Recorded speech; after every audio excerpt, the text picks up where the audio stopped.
Hello, मैं अरविंद आदित्य।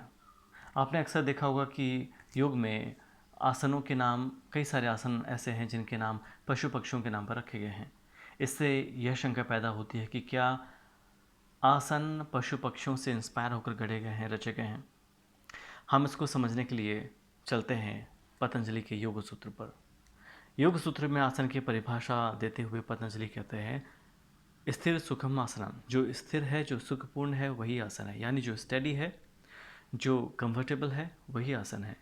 इस परिभाषा से स्पष्ट होता है कि पतंजलि सीटेड पोज की बात कर रहे हैं। ऐसे पोज की, ऐसे आसन की बात कर रहे हैं जिनमें बैठा जा सके, जिनमें एफर्टलेस तरीके से बैठा जा सके। अगर हम हठ योग की बात करें, क्योंकि हठ योग में बहुत तरह के आसन हैं, हर तरह के आसन हैं। खड़े होकर किए जाने वाले आसन हैं, बैठकर किए जाने वाले आसन हैं, supine poses, prone poses, lot of poses. इसमें ट्विस्टिंग भी शामिल है। हर तरह के आसन इसमें शामिल हैं। कुछ आसन आपको स्ट्रेंथ देते हैं, कुछ आसन आपको बैलेंस देते हैं, कुछ आपके कंसंट्रेशन में हेल्प करते हैं, आपके ध्यान में मदद करते हैं। हठ योग प्रदीपिका में कहा भी क्या है कि जितनी स्पीशीज़ हैं उतने ही आसन हैं। लगभग 84 लाख आसन संभव हो सकते हैं। इन 84 लाख में भी 84 आसन महत्वपूर्ण हैं और इन 84 में भी 4 सर्वोत्तम हैं। इन 4 आसनों में भी अगर एक आसन हमें चुनना हो तो वह आसन होगा सिद्धासन, जो किसी पशु पक्षी के नाम पर नहीं रखा गया है।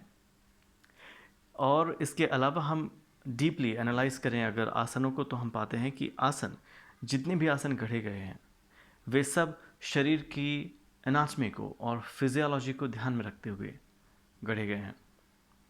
ऐसा नहीं है कि किसी भी पशु पक्षी को देखकर रैंडमली उसके फॉर्म को कॉपी कर लिया और आसन बना दिया, क्योंकि इन आसनों में शरीर की गहन समझ रिफ्लेक्ट होती है।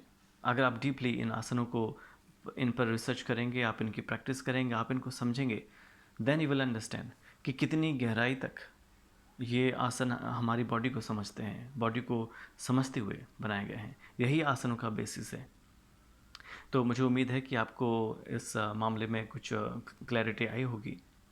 Thank you for listening to me. See you later. Bye bye.